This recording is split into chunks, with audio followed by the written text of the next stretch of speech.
Thanks for making it back in time. I'm going to hand over to Dinesh Balia, who's the director at the Vince Vitt Centre of Journalism, to take us through this important panel. We do have one speaker online, Stili Charalambos from Daily Maverick. Welcome all. Over to you, Dinesh. Thank you so much. And let me say, for everyone's benefit, this is water, not milk. So morning, everyone, and thank you for joining us and making the time to be here. I have a panel of, I think, exemplary individuals whom I've had the opportunity to work with in the last years. And of course, Stili, who is online. Stili, I'm trying to avoid saying your surname, but I have been coached. So welcome, Stili Charalambos. I think it's terrible. I'm sorry about that. Charalambos, there we go. Thank you, Branko. We're here this morning to talk about the South Africa situation, and I have the South African contingent in place, and specifically to focus on the market inquiry, proposed legislation and country funds. And I think this morning's session was a fantastic segue into this discussion, and I imagine we'll have lots of questions to ask and lots to talk about this morning. Let me introduce my panel just to start off with. So Stili, as I've said already, he is the CEO of Daily Maverick. He is I won't call him a representative of the publishers, but he certainly is speaking from that perspective. Sipho Ngwala, who's the chairperson of the South African National Editors Forum. Some of you may know them as SANEF. And of course, Sipho is a journalist, EWN editor-in-chief. Daryl Dingley, who's the head of competition law practice at Weber Wentzel's, and he's here speaking on behalf of the Publishers Services Association. Did I get that right? PSS, should I say, a group of online publishers, and we'll disaggregate that in a second. Professor Frans Kruger, who's the associate professor, and I'm not going to try this one. Frans, the Media Hochschule, is that correct? In Norway. And Frans is also one of the deputy ombuds in the South African Press Council. So he will give us his perspective from that area. And then finally, Avani Singh, who's an independent communication law specialist. I think you may have read some of her work commenting on legal and media issues in the country. So I'm going to start off with Daryl. And I'm going to start off with Daryl because, the draft TOs actually give a background to how the inquiry has come about.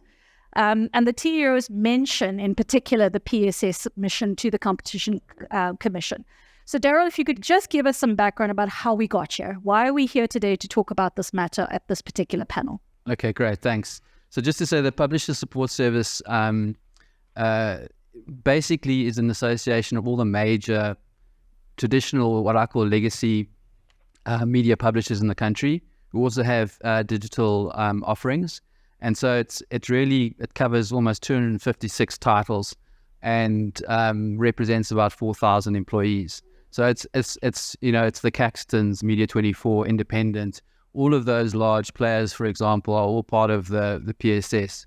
So the PSS embarked on a process of dealing with this imbalance of power between the media platforms, between the search platforms and media publishers about more than two years ago. So this is not a new issue for these major publishers. We initially engaged with the Commission during the course of their online intermediation platform inquiry, which you may recall.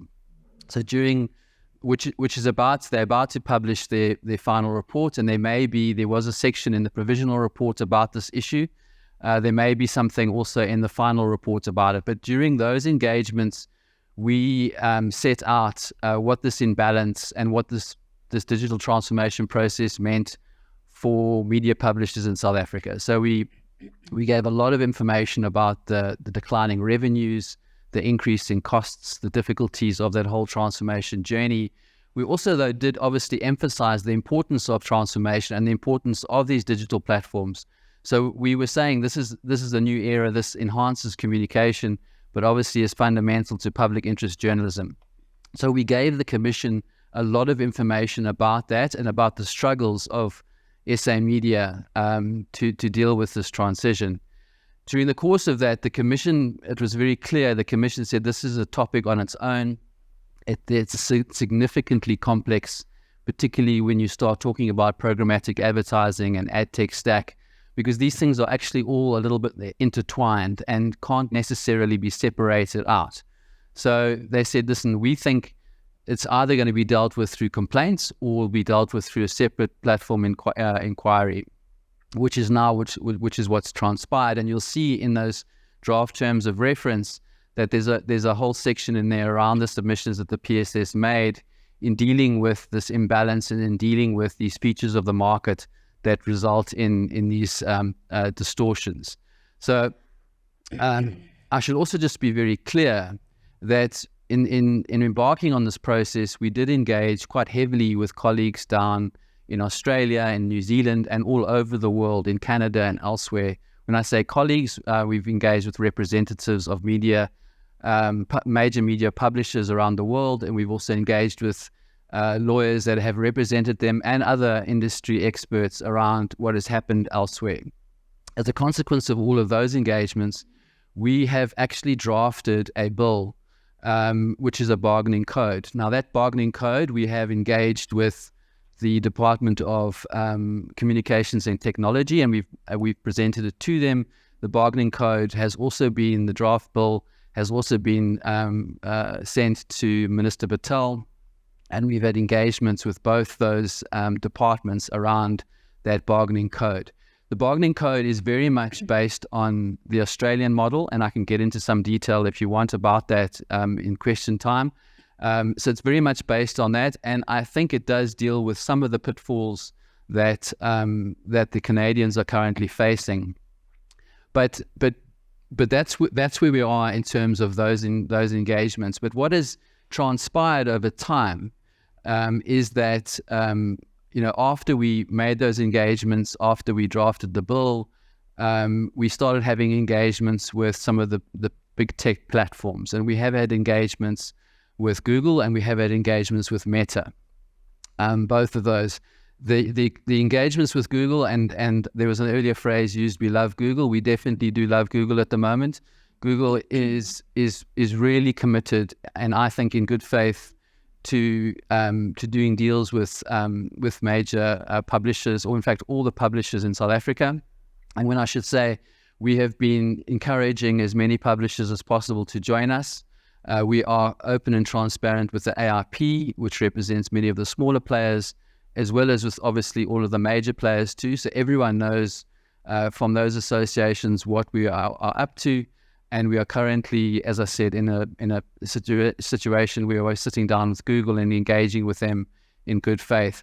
And I think that if this process goes forward, that we should at least have a commercial arrangements struck in the short-term, immediate term with Google. But that'll be done on a sort of, we envisage that that'll be done on an individual basis.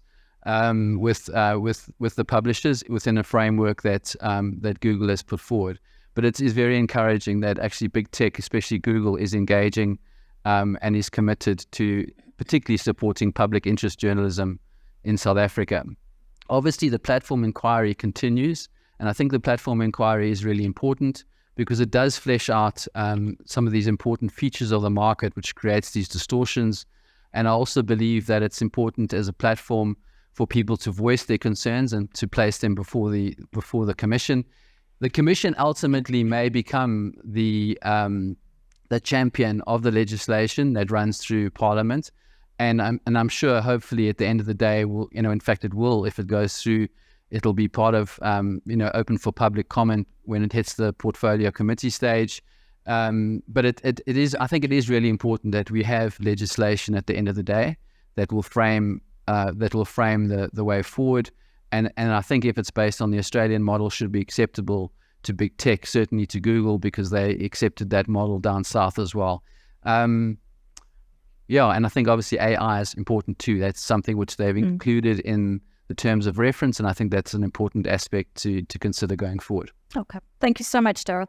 Avani, I wonder if I could just turn to you very quickly to, we have a room full of colleagues from very many places who may not fully understand the process. If you could just unpack for us very quickly how the Competition Commission works, why it is that we're at this stage, and what the TORs represent, and then to tell us how you see these two processes playing out concurrently. Thanks, Nish. The field So I think one of the most welcome initiatives is the kind of leading role that the Competition Commission has taken on these issues. In general, what we've seen is, one, a typical regulatory lag when it's come to kind of more tech-related questions. There has also been, what I would think, a kind of fundamental misunderstandings about the way in which that regulation might take place and what that would look like in practice. And I think we've seen that across several different regulators attempting to try and put in place policies, and then ultimately misunderstanding what that actually would mean to practically implement. The market inquiries are fundamentally premised on a role that the Competition Commission plays in engaging on questions that might distort the competition ecosystem. And here we've seen, on the one hand, a very consistent approach about looking into some of these emerging issues, and on the other, a bit of a schism being created where there are, in fact, range of overlapping issues across different inquiries, but being treated in silos. And I think that's one of the key submissions that came out on these draft terms of reference. Just before I pause there, I just want to say one of the things that I think might be perhaps lacking or not getting sufficient attention in these processes is the need to address the overarching media ecosystem. So in creating the enabling environment for the media, which is not just about publishers or being able to publish content, which is also about sustaining creating new content in different languages, about protecting journalists. I think missing out the focus on that, or not giving that sufficient attention, leaves us in an invidious position where we're only addressing part of the problem, but not what actually takes place as the complete solution. Thank you so much. Sorry, let me just clear my throat. So I think for the benefit of people who were not familiar with the draft terms of reference, just to say to you that part of the introduction says it is the Competition Commission's view that there may exist market features in digital platforms that distribute news media content that impede, distort, or restrict competition, and which may have adverse implications for the news media sector in South Africa. I'm going to turn to Stili very quickly because I want to hear from his perspective what it is or how it is that he as a publisher is responding to the draft TORs. Thanks, Dinesh. Yeah, we're kind of sitting on the outside looking and seeing what progress is made around the world and in South Africa on this topic. We weren't invited to be part of the PSS effort. And we'd like to see that the principles that were spoken about this morning and that were shared, that those are strong principles that are carried through in any incentives, in any negotiations, and any sort of deals, that we need to be encouraging and supporting the kind of journalism that we need to see in the country, the public interest journalism that supports democracy, that helps our democratic institutions. And so whatever deal comes out at the end of the day, there's that kind of journalism is what needs to be supported. Stili, can I just press you a little bit? When you say you were not invited, I'm going to be a little bit provocative here. Is that by definition of a publisher, or is there a specific reason that you understand? You can ask Daryl that question. Okay, I'm going to turn to Daryl then. To the reasons. Thank you so much. Daryl? I understood that you were invited by Hussein, so I'll have to double check that. No problem. I just wanted to go to the construct of the publisher and how we understand that. Spook, can I bring you in from the SANEF perspective to just ask your response to the market inquiry? Thanks, Dinesh. Good morning, everyone. I think the important point here is that SANEF moves from the position that we want to save journalism in South Africa and not news organizations. I think that's an important point to make. When it comes to the particular, to the inquiry, I think part of our submission actually makes the point that big tech companies like Google and Facebook's, they tend to target your big publishers. And I think the very same discussion that just happened now, exchange between Stili and Daryl, talks to that. In South Africa, it's the PSS that has been engaging with them. It's encouraging to hear that the PSS is actually working with the AIP, but the reality is that there's a broader media in South Africa, including digital-only media, who are also publishers, who are not on the table, who are not part of those discussions. And I think that then talks to the issue of the lack of transparency in some of these discussions, because ideally what you'd want to do, whatever solution that comes out, it is a solution that has to work for all media in South Africa, particularly using the principle or basically the criteria of public interest media. And I can tell you now for free that one of the parties that is on the table as part of the PSS cohort is actually a company that I would say is a purveyor of disinformation in this country, a company that is not subscribing to the press code, the South African Press Council, and also the Broadcasting Complaints Commission of South Africa. So the SANEF position when it comes to all of these discussions, be they at the PSS, Google level, or be it at a country fund level, is that the issue of public interest media is actual journalism, rather, is a non-negotiable. And as part of that, in how we define it, we go further to say that whatever outcome or anyone who subscribes to that ought to, at a basic level, also be party to the South African Press Code or even the Broadcasting Complaints Commission of South Africa. That makes actually, that in a way kind of creates this balance of sorts in making sure that everyone is held accountable. Because I do think that if you have a situation where you have a party that is actually seen to be working outside of the broader South African media, that there's a danger to the media in this country, particularly when we're raising questions about interference from government. I mean, in South Africa, we don't have, we actually are very free, we're freer than other parts of the world, or even the continent, I would say. But what you do not want is to get to a point where you start having conversations about the need for a statutory body to regulate the media, because it's easy for politicians to just turn around and say, well, if you have such a big company that is not party to the code or the press council, then why shouldn't the government step in? What is the recourse for the audience, or even the readers out there, or even TV audiences? So that's why for us it's actually very important to say one of the non-negotiables is in adopting the principles of public interest media, the issue of not only promoting, being party to promoting democracy, but being a party to the press code, South African Press Council, and also the Broadcasting Complaints Commission of South Africa.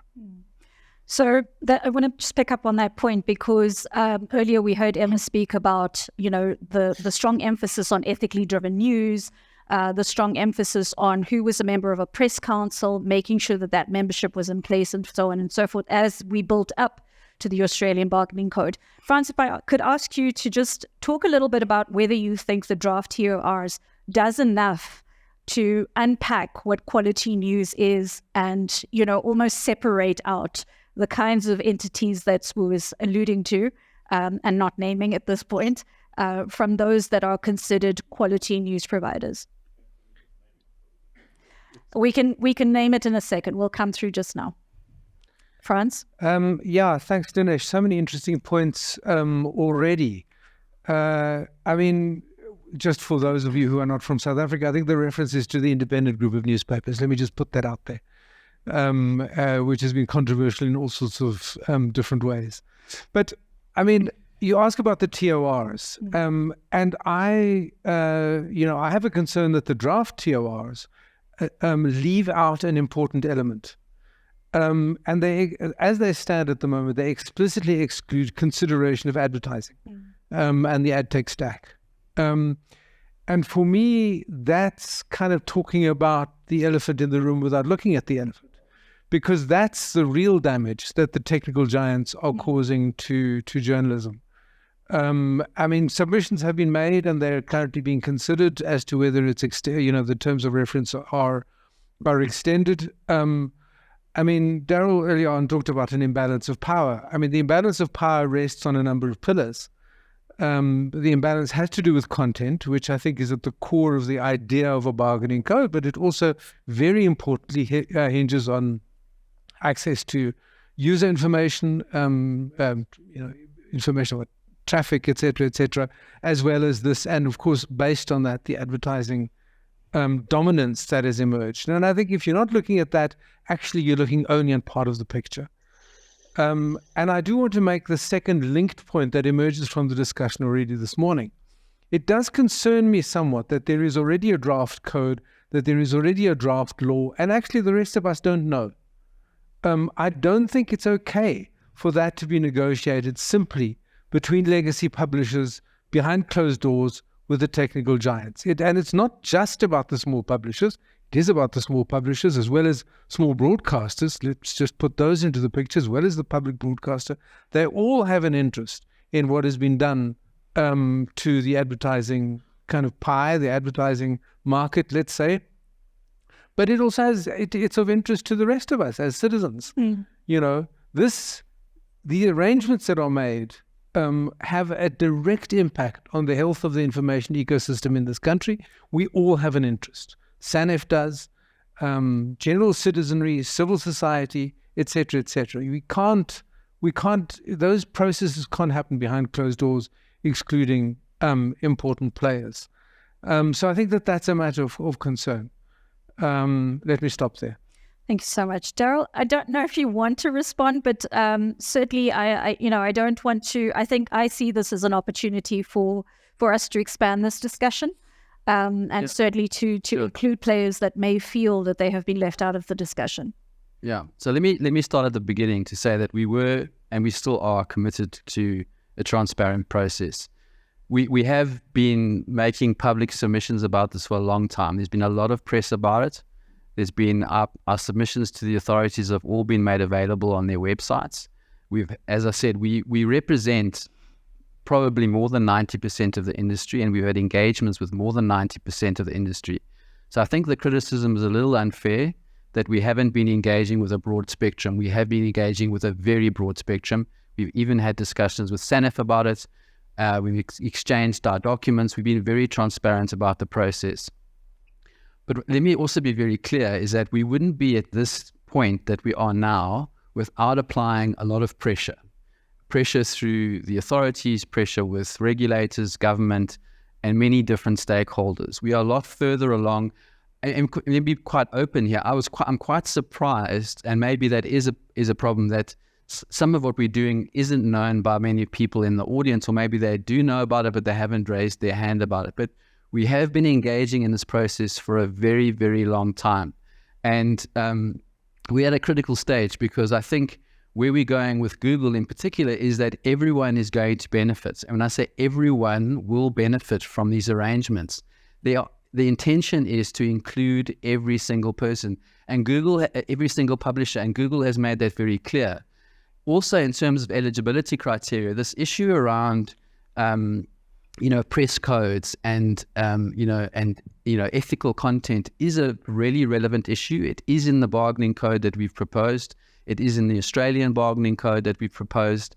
It is an issue that's really important, and it's an issue that is also really important to Google too, certainly through our discussions with them. So, and we mustn't get lost in the woods on this. The important issue here is that there is greater remuneration for content, because if there's and support around this transformation journey, because you're not going to have any public interest journalism if you don't have money to pay for the journalists and the newsroom costs.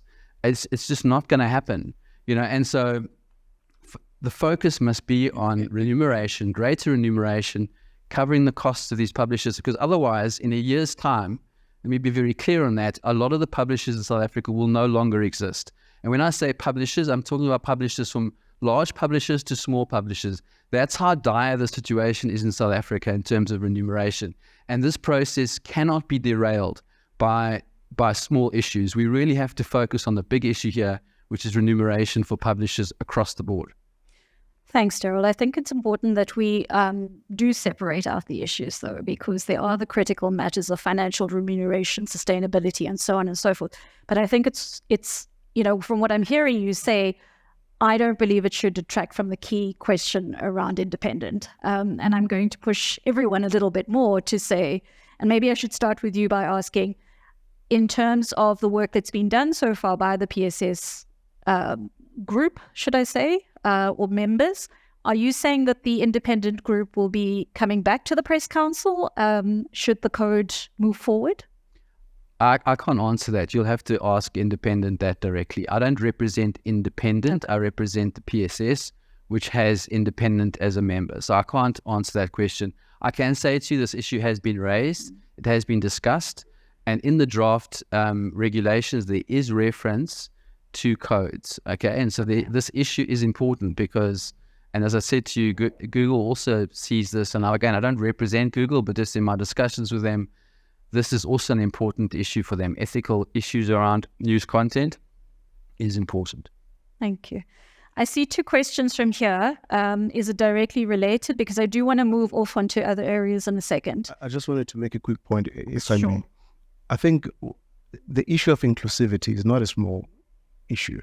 It is actually quite important, and particularly because I think the point was made here that in Africa in particular, I don't think that and some of the countries and colleagues in the various jurisdictions may not have the level of expertise or access to information as we may have in other parts. So in calling for transparency, is actually in making sure that at the very least that whatever is negotiated in a South African setup can be something that applies to another country, for instance. And I think what it also underlined for us, these are some of the conversations we were having as colleagues at this forum and elsewhere, is that there is a need to reignite and also to revive a continental body of journalists so that we can have conversations and make sure that when you have big tech walking into different countries and negotiating with some and not the others, that you actually are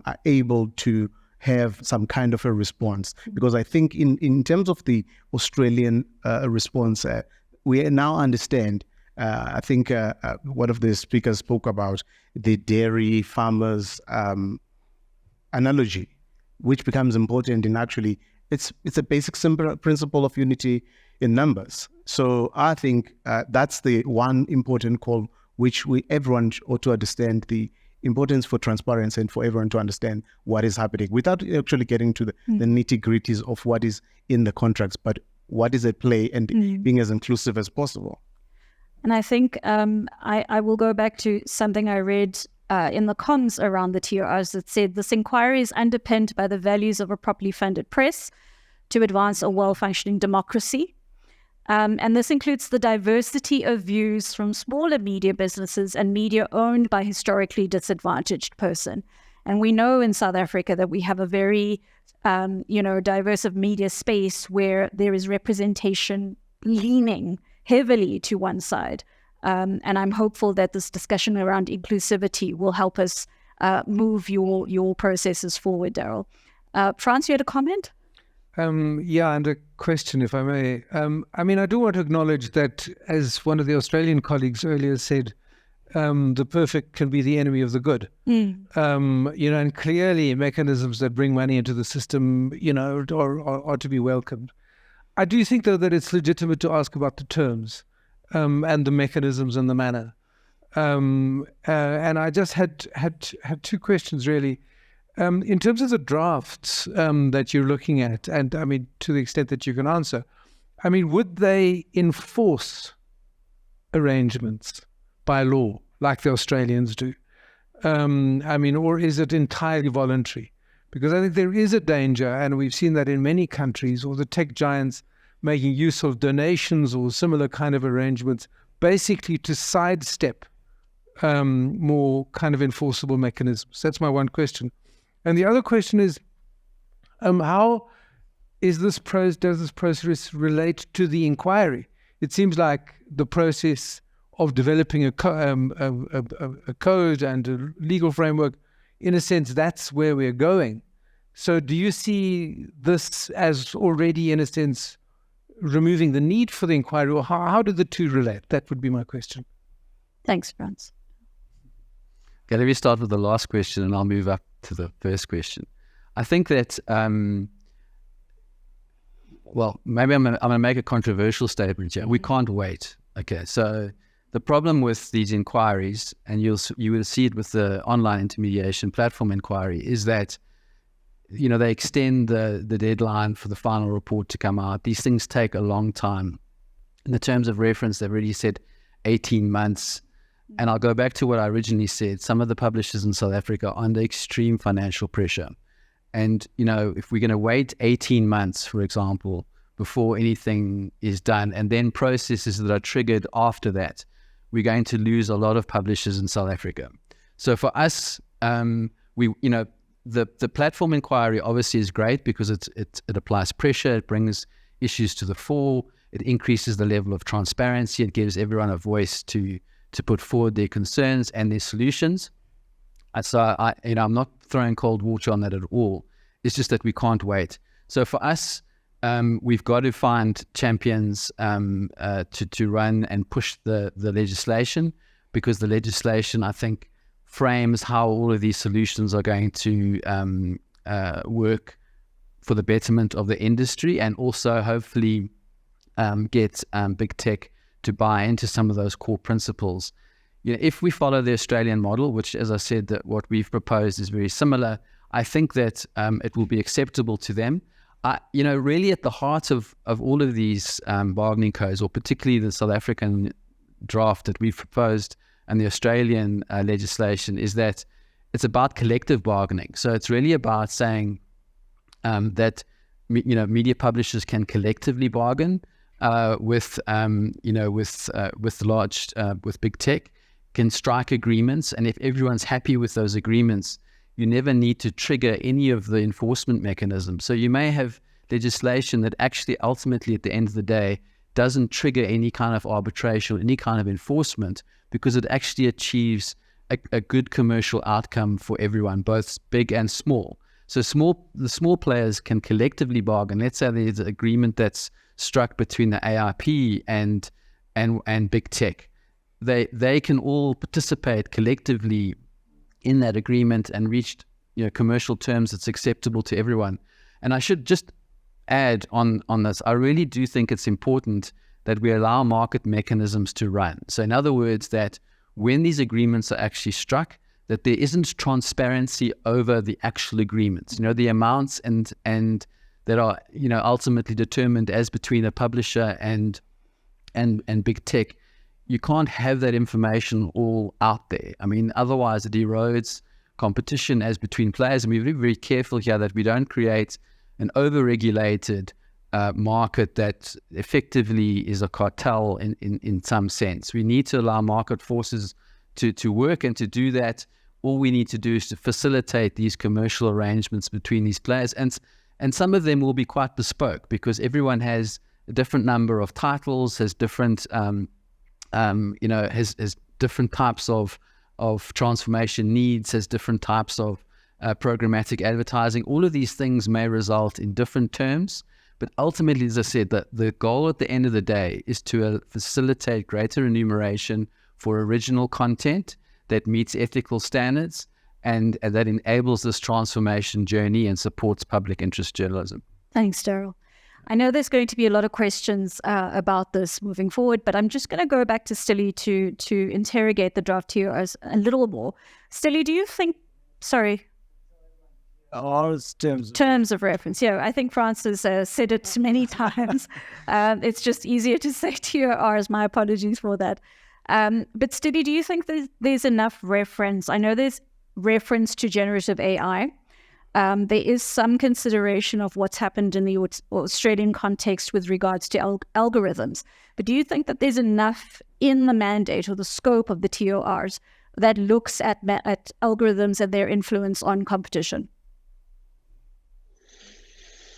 It's such a fast-moving space, Dinesh, as well. It's really hard to be able to, put a stake in the ground. And as you said, this process has been going on for 2 years now, and we look at the changes that have happened in that time with regards to how things are moving. It's going to be really hard to have something very specific in there that is going to be able to last to last the course. So it's going to be very difficult. And I think what we want to do is move from a place where there is no sitting around the table having these kinds of discussions to a place where we do have those discussions. We are able to sit, and that's been a big part of the problem in the past. We've been sort of price takers on everything that's happened in the market, and this progress that we've seen, this pressure that's been applied, the efforts around the world has effectively carved out a seat at the table, which I think is one of the biggest benefits that we're seeing here, being able to ask questions, interrogate, negotiate.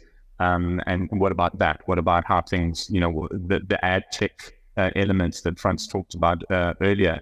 Let's be clear, advertising is not the God-given right of publishers.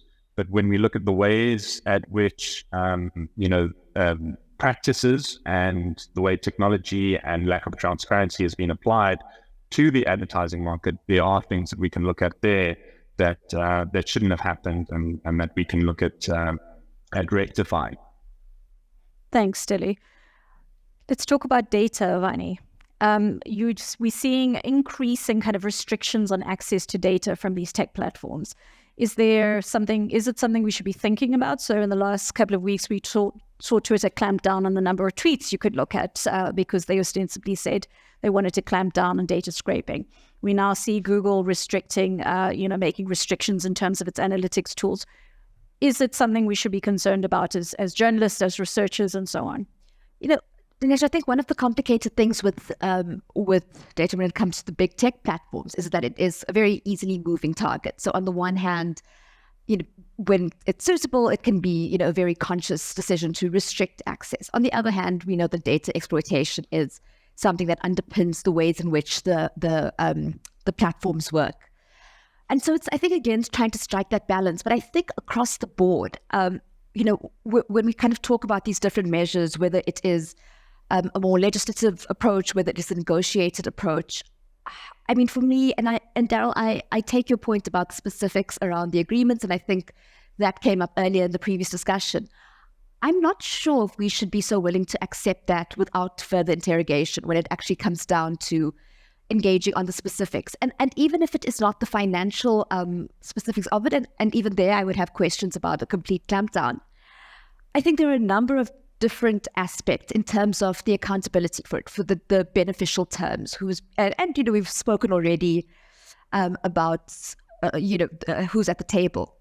But when we're looking at these kinds of different regulations, we're seeing it play out in different ways, whether it's through competition law or tax credits. And I think, when we're talking about what the platforms are willing to make available, where it's being restricted, who's getting access to it, and why it's being restricted in certain ways, that raises huge questions around the accountability of what we can tell from that information about the way in which the media ecosystem is regulated or engaged with more broadly, and the impact that that's having. And I think for a long time, we know that data protection or data availability among the tech platforms it's problematic, it's concerning, it needs urgent attention.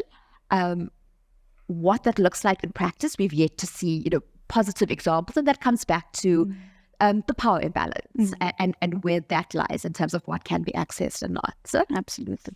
Thank you. Do you want to make a comment? No, you're good. Thank you. Okay, so we're going to open it up to questions. I'm going to ask people to be very brief. I know you want to give some background in parts, but if you could give a sentence or two, and then a question. So we'll start with Itzhak, and then we have Courtney. It's the second one here. Thank you. On the issue of inclusivity, I would like to ask Daryl to just share with us a little bit more information on when you said that everybody will benefit. How will the PSS members benefit as opposed to small publishers? How will broadcast media publishing online, the smaller and the bigger ones, benefit? How will digital native media companies benefit? Thank you. Thank you so much, Itzhak. We'll take a second one, Courtney.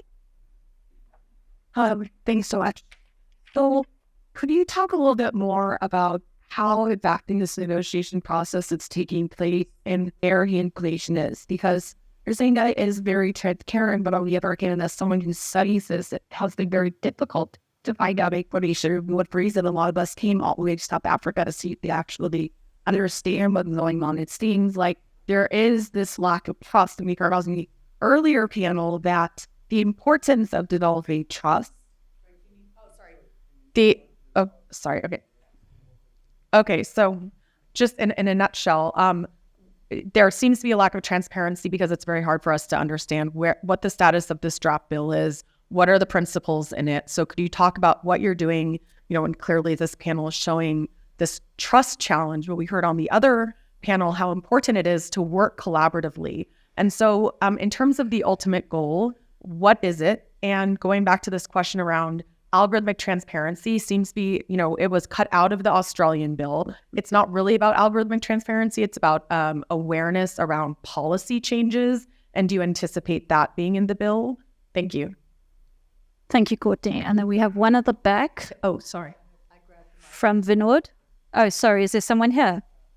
Can I? Oh, yeah. Go ahead. Anya Schifrin. Hi, Anya. Just arrived, so sorry if I'm added. Anyway, I'll plunge in. I think two thoughts. One is to echo what Courtney said. I can totally understand the practical view that South African publishers are desperate. Google's now offering money because they don't want to get regulated. And so we're just going to take what we can get. But I think that, Daryl, we've talked a lot about transparency. I think really all of you who are at the table are kind of kidding yourselves. I mean, this is how big tech works. And it's just like how the WTO worked. These big American companies, they come in with dozens of lawyers. They have more money than everyone else. And if they weren't trying to take advantage, why wouldn't they be public, right? Like basic game theory. The fact this is all happening secretly means it's not kosher, I would say. And I totally get your point about cartels and everything else. And this is happening all over the world. By the way, all of these conversations are being kept in secret. London, USA, all the publishers associations have estimates now, and they just won't share them. So it's a global thing. And I think, anyway, so that's the first thing. And then just on the point about data access, to your point, this is something obviously the digital EU is trying to work out now with the Digital Services Act. So again, let's not reinvent the wheel. If there are global standards that are being developed, then why should South Africa go up against these huge companies? Thank you. Thank you, Anya. I'm going to leave it there for a second. And I do want to ask everyone to not make this a Daryl interrogation. There are many other colleagues on this panel who are available to give their input also. But I'll turn to you, Daryl. Okay, sure. Thanks. All right. I'll just answer all the questions, I think, in one go. Hopefully I won't miss anything. So maybe I'm going to start with the algorithm question because I think it's an easier one. In what we've proposed in the draft bill is in fact an algorithm solution which does focus on notification, because the biggest issue that certainly we've picked up in our discussions with the publishers is that they don't get enough notification of those changes, which impacts significantly on their business. So that is in our draft bill. As I said to you, the draft bill has been shared with Google in particular. It's also been shared with the Commission. It's been shared with a number of entities, and also within the PSS, and also discussions with the ARP. So we have been trying to be as, and in fact, I think I may have even sent it to SANEF.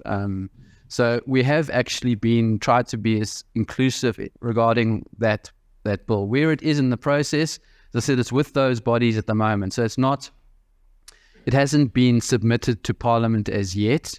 So it hasn't gone through that process. There are ongoing discussions, and I'm not at liberty to really get into too much detail around some of those discussions, but those processes have been triggered.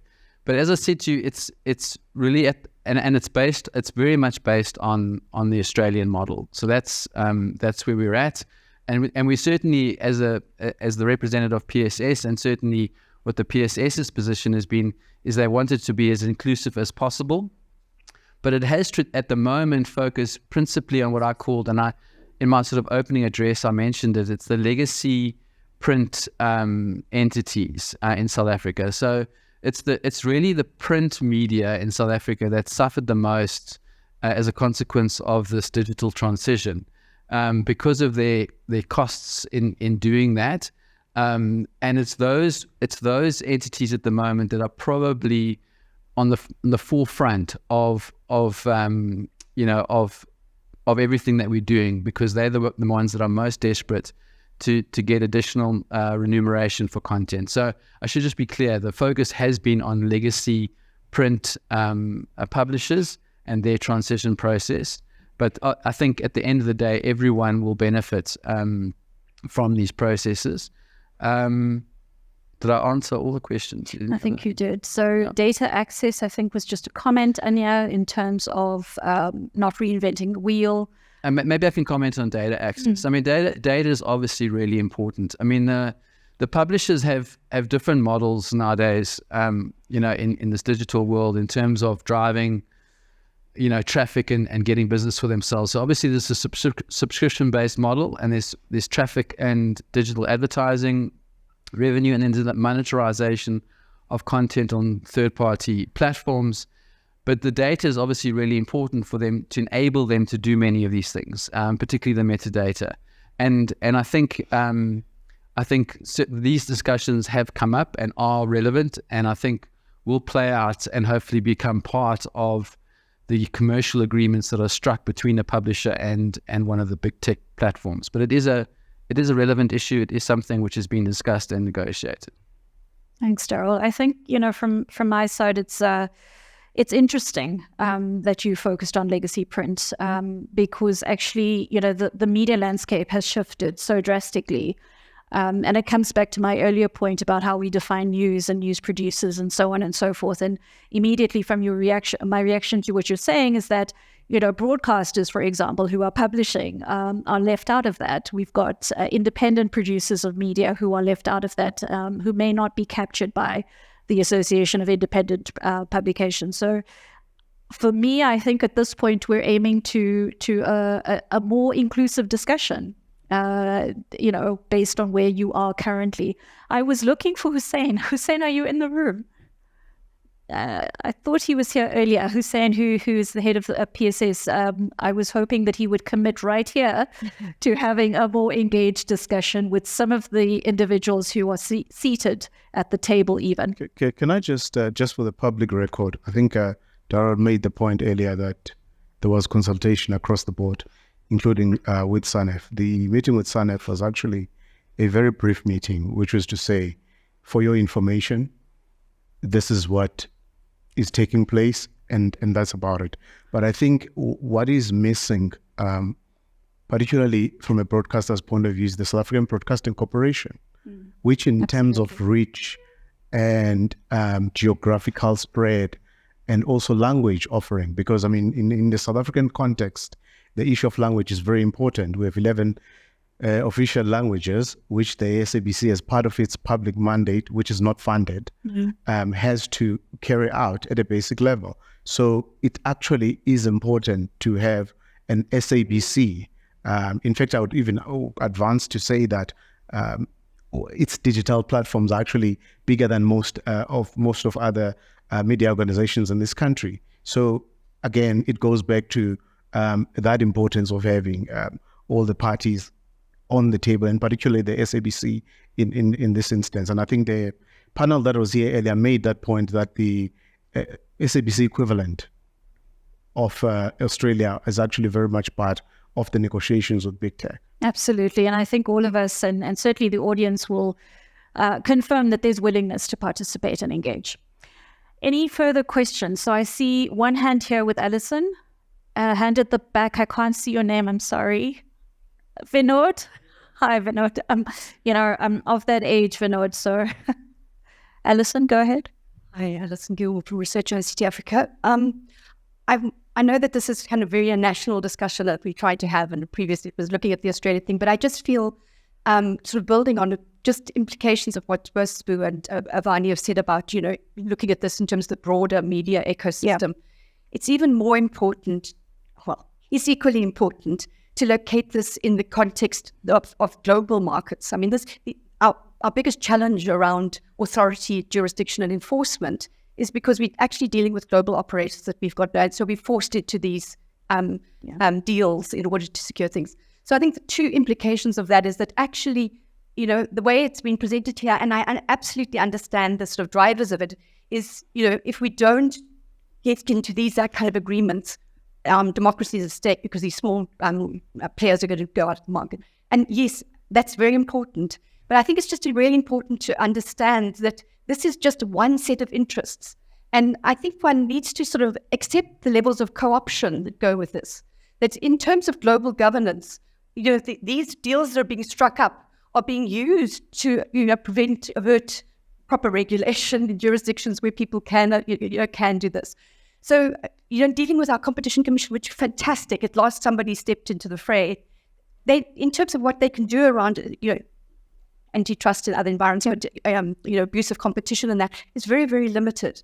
So I just wanted to say, Google may be publishers' best friends, but in terms of, taxation and those kinds of things at the global level, Google might be very happy to pay off a couple of millions or several millions to some of the big players instead of paying 35% corporate tax, in the jurisdiction that can actually represent much bigger interests than just publishers.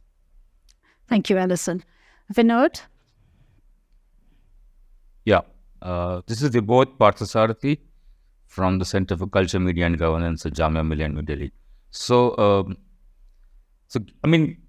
given the multilingual media landscape of South Africa, unlike that in Australia and effectively unlike that in Canada, I'm wondering, are there any specific mechanisms built in to safeguard the interests of regional and minority languages in this process of negotiating stroke bargaining? That's one question. The second is the fact that, I do understand that, the legacy media, print media did suffer most because of the digital transition. The question, of course, and that's just a fact question, what was the level of dependency on advertisement revenue in the legacy print media? We'll come back in a second.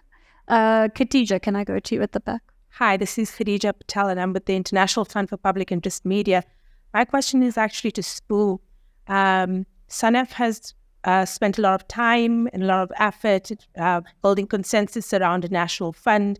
And if I recall correctly, the tech companies were mooted as a potential source of funding for a national fund that would secure the well-being of media in the future. As we're seeing now, a deal appears imminent. And certainly if Google are, going to be paying publishers directly, they're not likely to also be putting money into a fund mechanism as well, because I'm going to think they're going to say, well, we've done our bit here. How does SANEF envision the future of that fund and future sources of funding after this? Thank you so much. We'll just stop there and I'll come around again. So should we start with the last one, Spoo? All right. Thanks. Can you hear me? Right. I think, thanks for that, Khadija. I think the issue of country funds, I know that in different jurisdictions, probably Google is having those conversations, actually quite welcome.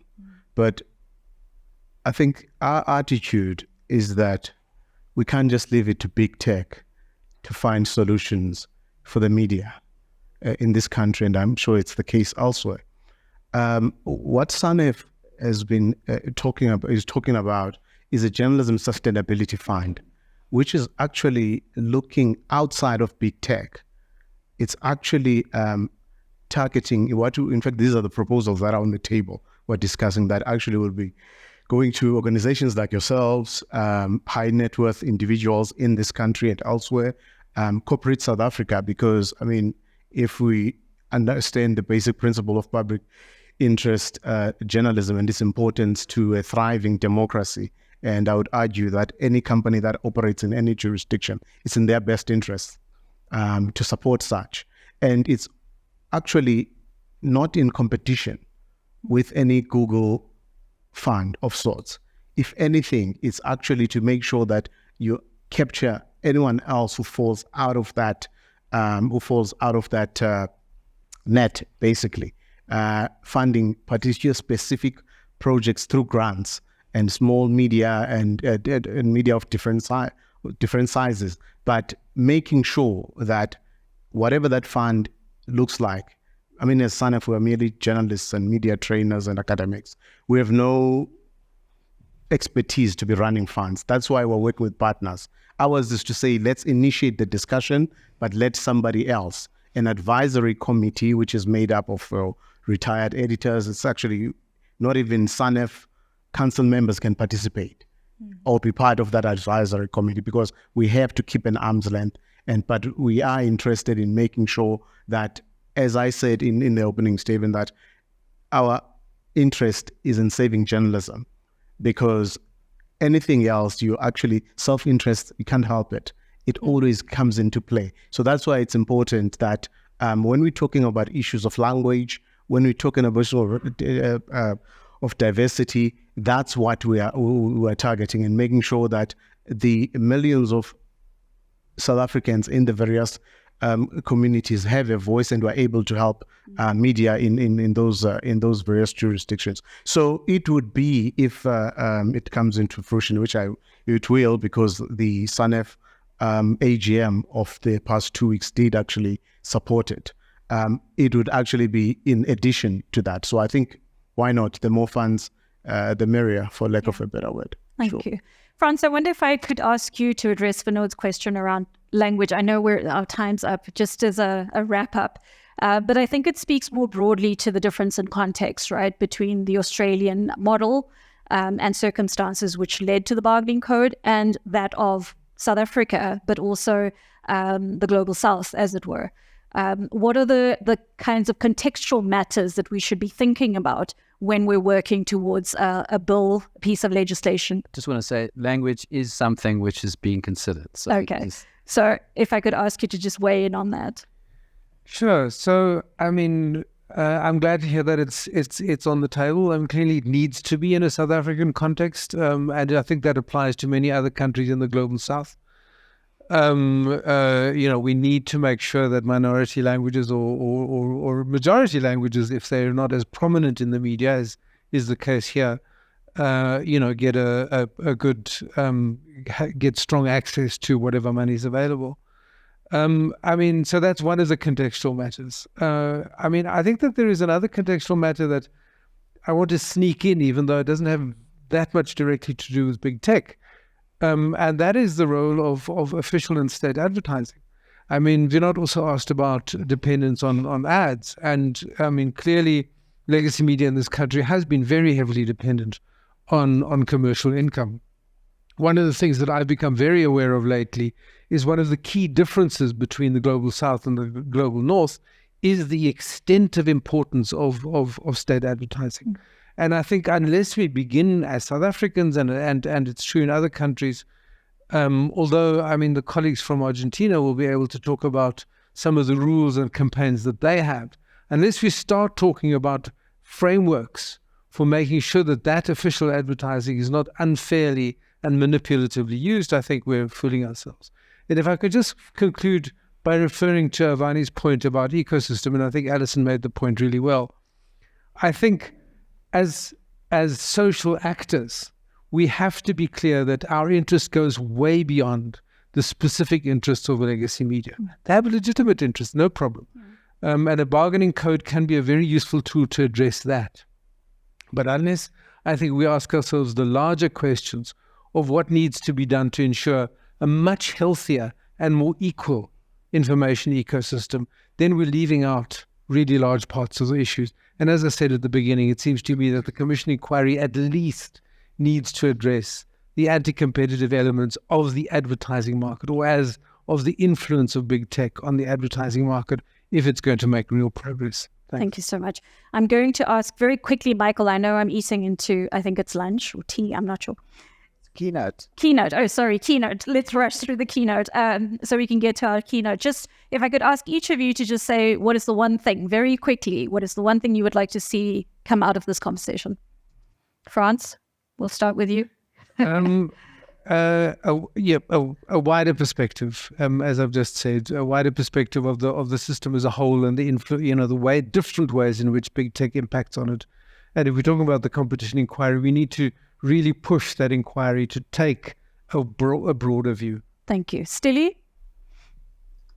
Let's get started. I think it's easier to evolve and iterate on something rather than wait 5 years for something to transpire. So let's get moving.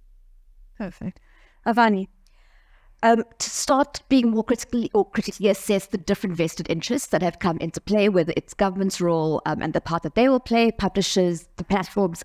Just as a side note, it's interesting that even on the comments to the terms of reference, in terms of the draft terms of reference, both Google and Meta submitted confidential submissions on it, not just redacted, completely confidential. And I think being more intelligent about those things is critical to taking this forward. Thank you. Spoo? It would be to ensure that as we move forward, we have a more inclusive process that actually benefits all media in the Global South, particularly where there may be information gaps. Thank you. Daryl? I think it's incumbent on all the stakeholders to keep up the momentum. So, I welcome these kinds of engagements. We certainly have been trying to put out as much information as possible. So keep the momentum. It's incumbent on everyone to do that. Super. Thank you, everyone. Thank you for a wonderfully robust discussion. Clap.